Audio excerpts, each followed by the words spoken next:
welcome to our podcast. Hi, I'm Grace. So in last episode, we discussed the formal and informal learning. And today we will dig deeper into the connected learning. So as students, how do we personally connect with the real world? And how do we turn what we have learned into the practical skills in the real world? And also as teachers, what connected learning can bring to our students and how can we support such a learning approach?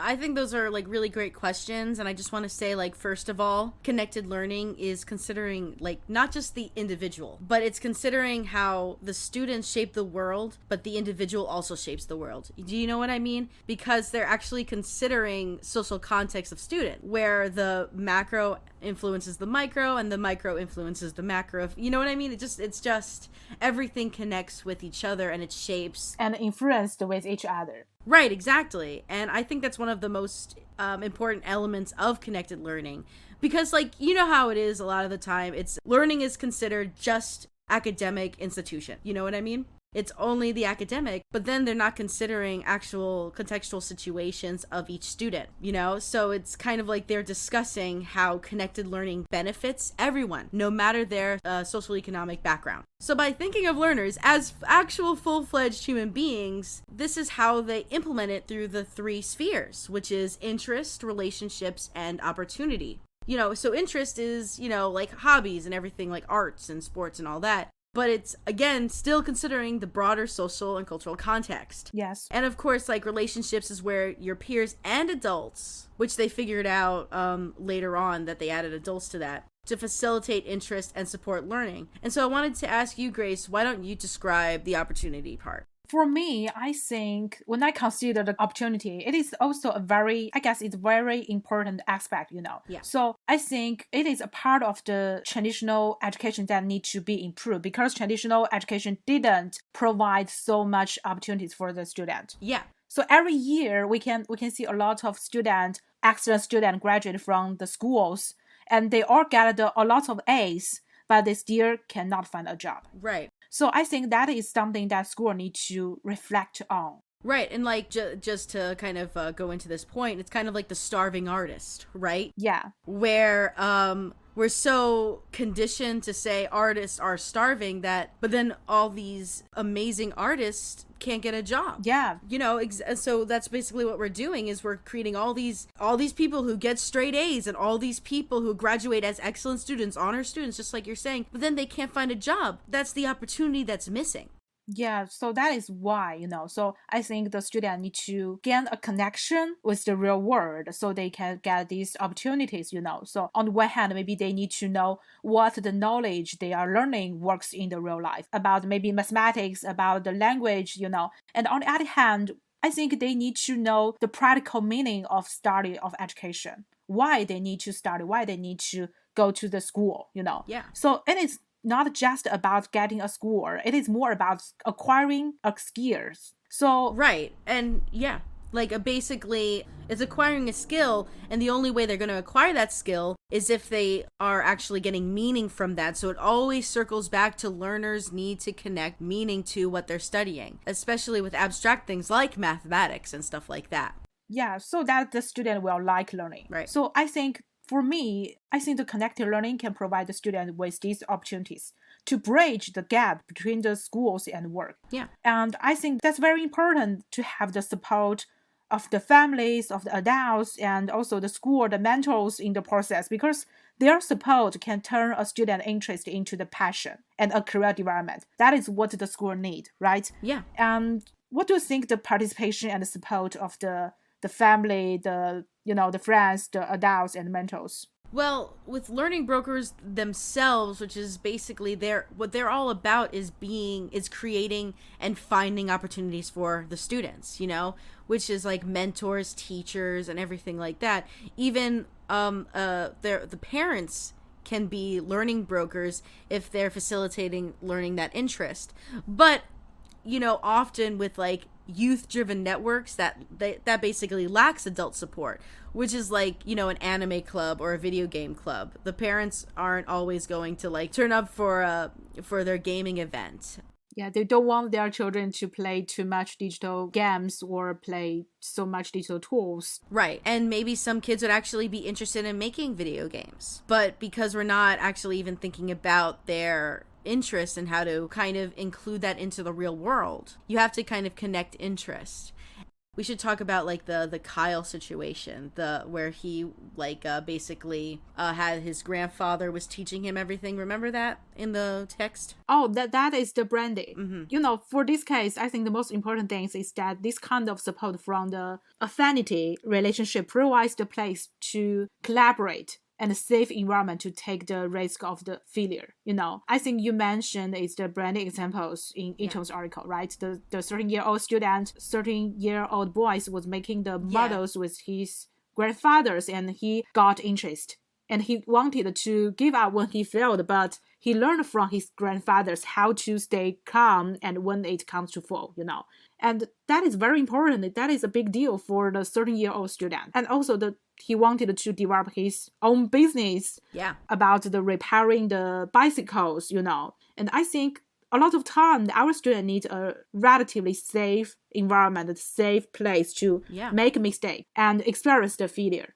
Like productive failure. Yeah. Having a safe space to have no repercussions from failing. And even like with the grandfather, basically even not even telling him how to actually do the thing right. He had the kid himself figure it out. So there was no quote unquote shortcuts. But that meant that he was frustrated more often, but he learned from that to the point, and he was just building off of his knowledge, and his knowledge just kept on getting bigger and bigger with the support of his family. Yeah, because this environment allows him to make a mistake, right? Right. It's not like the higher risk test, the standardized test, you cannot fail that. So the knowledge and skills that students get from the life, from their families, can sometimes be a starting point for their career, for their introducing. No, I totally agree with that. I know, like, for myself, my dad actually helped me become a filmmaker. I ended up, I've been making films since I was 12 years old. And when I was 10 years old, my dad actually directed his own feature-length film. So I was already being exposed to it at a very young age. And he basically completely supported me and taught me basically everything I know, except for Photoshop. He doesn't know how to do that. I do. but I also had really supportive teachers. But for me, I did not have those opportunities that connected learning is talking about. So even though I had accomplished a lot and I had basically kind of like a very a good community, even at a young age, but because I was lacking those opportunities, it was detrimental to my career as a filmmaker. And that's why connected learning is so important, as I just said, because it gives students a chance that they wouldn't have without those connections. And connected learning can bridge the gap between academic and job opportunities. They have the power, but maybe, it's about implementing it. Yeah, because for the age, when we are young, when we are the teenagers, we don't have these opportunities. So all you need is a chance, right? All you need is a chance to get maybe the connection with the directors, with these film persons, Right, exactly. So what's your experience with it, Grace? Like, what do you think about it? The same as you, I am also a full-time student at this moment. So I'm actually curious about the pedagogy, the series that we are starting looks like in the real life, how we can use it, how we can apply it. So I think social media have become a point and a media for me to connect with the education, with the classroom in real life. So impacted by the pandemic, we changed from the in-person classroom to the remote learning, right? So right. I took a course called Online Learning last spring semester. And this course made me have a very strong interest in the online teaching, the remote learning.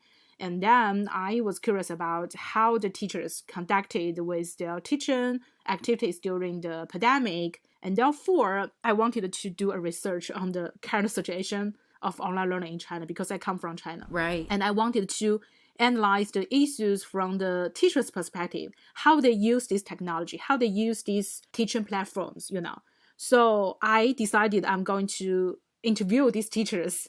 That's a really big decision, So yeah, then that's relationships, So you already were showing an interest, and now you're developing those relationships within the community. Yeah, so I need to recruit this participant. So that is the relationship works, So I joined the online community, and also the teachers I made on social media. I tell them I need to do a research, so can you help me to recruit the interviewees? And to my surprise, I found more than 100 teachers from the different areas of China in different subjects.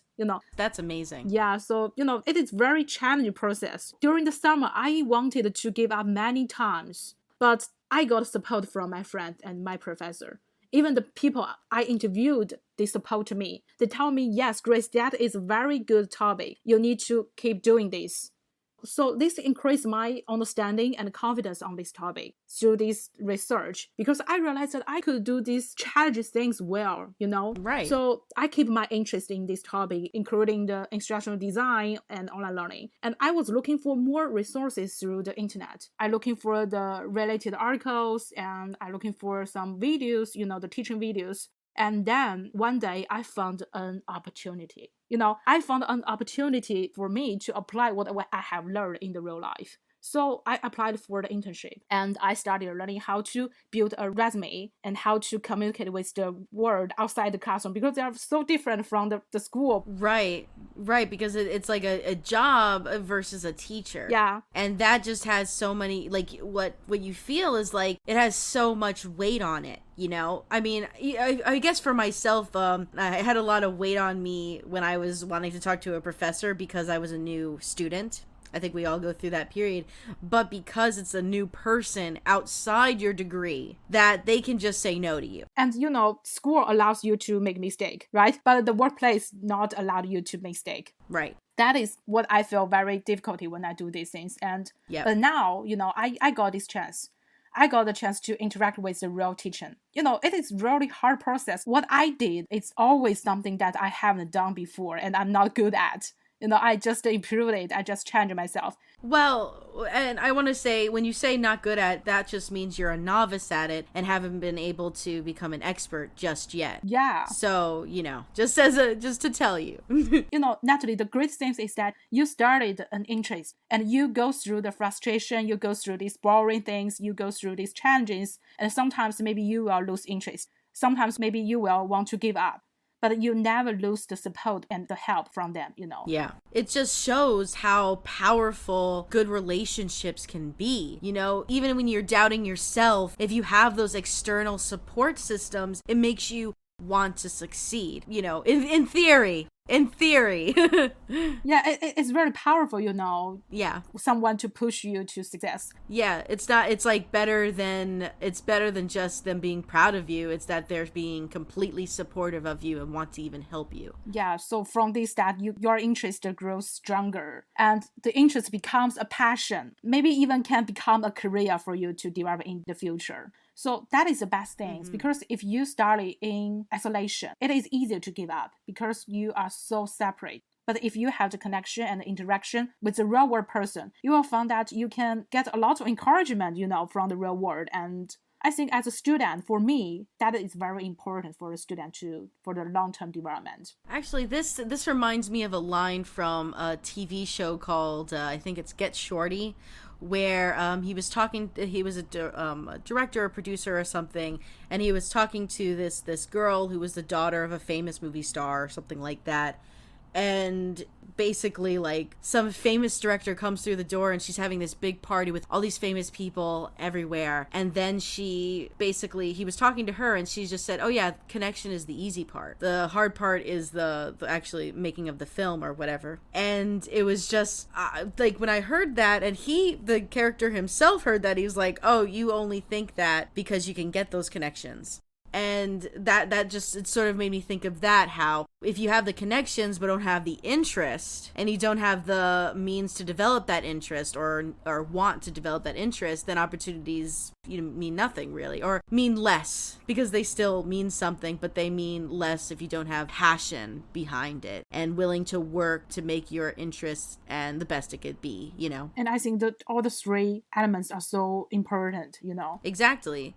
And even like so basically what you were saying is you have to have an interest, or you had an interest, you developed that interest, and then you used your resources to find opportunities from that interest. And this just kind of shows how experts need to support young learners, you know? So, this actually makes me think of like connected civics, which is basically students are motivated by social justice, and it all comes from like the shared practice, civil participation with digital activism. And in my mini project, I did the Chauvin case. And that's very hot topic. Yes, it was. And also because I had to be biased, it was also difficult, but important to do, you know? Yeah, you need a lot of background information, right? Right, exactly. Oh yeah, exactly. Like you need to have a background, a lot of background knowledge, and know how to apply it, transfer it to your subject, you know? But if I didn't understand the case in general, I would have had a lot of harder of a time explaining it or making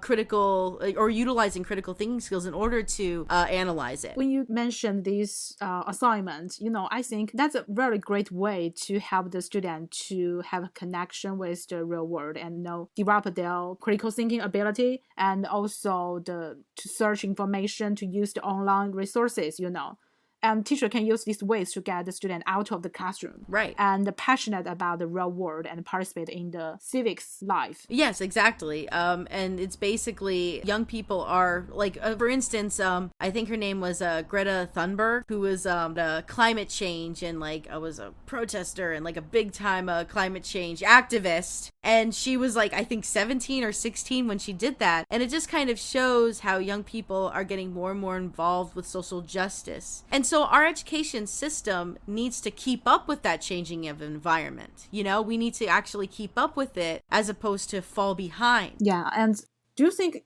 that is something to do with the digital literacies?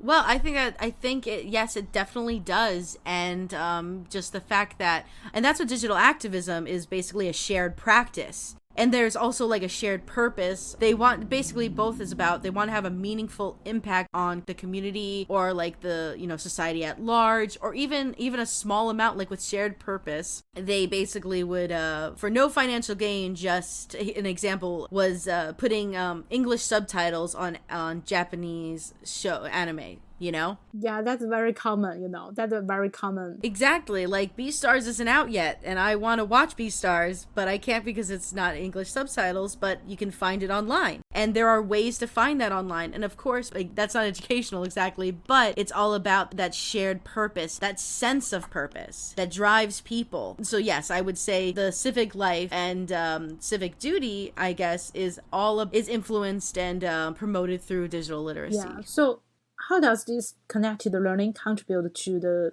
4Cs, the critical thinking, the collaboration, the creativity, and also the communication? Yes, I think that connected learning does all of these things, and it builds upon like 21st century skills. Because when you're saying it's the 4C, basically the 4C approach is like interest, relationships, and opportunity. But it's also, so I'll just like explain why I think it's linked to it. I think interest is linked to like creativity, and with relationship, it's collaboration and communication, and opportunities is communication and collaboration. But it also, everything has to do with critical thinking, and also everything has to do with creativity. So it's just, even saying it like that, it's all interconnected. But what's great about connected learning, as opposed to like 21st century skills, not as opposed to, but 21st century skills is an idea. And what connected learning does is it implements that idea and make it make sense. So it's not an abstract idea, because they're actually able to find approaches and able to find techniques and are sharing it with the world. And I think that's one of the most important things, is that you can actually implement it. Yeah, sometimes when I think about the connected learning, I think it broadens people's definition of success. Kyle's, that's a great point. Like, he was a nonverbal young learner with autism, actually was like a great artist. It's great about connected learning. It has different types of successes. So his success was the ability to communicate through his art. That was one of the big successes for him. What I really liked about connected learning is they mentioned that this was a success. It doesn't have to be about finding a job. It's about everyone's individual successes, and it's about implementing that idea of what success is. This actually reminds me of my own personal experience with different types of successes, because my brother also, he has autism where he needs 24/7 support. Him just going to and getting orange juice from the fridge is a huge success. That took him so much effort, and he tried so hard. And even though it seems little to some other people, it's a big success for him. And I feel like connected learning would agree with that, like with implementing connected learning into this idea. Yeah, when you talk about this, I think connected learning redefines education and redefines success. Sometimes it helps us to keep thinking about what can we do for our students. Right. And even like with how you're like, the only problem with connected learning is how the access to connected learning is still limited. Yeah, this is still a issues. Right. This is a big issue because it is rarely institutionalized. I think that is what we need to do in the future, right? Right, exactly. And every advancement leads to the next advancement. And 21st century was the first advancement in this idea. Connected learning is the next advancement of this idea. And then the next is implementing it. Yeah, this is today's podcast. And thank you for listening. And goodbye. Bye.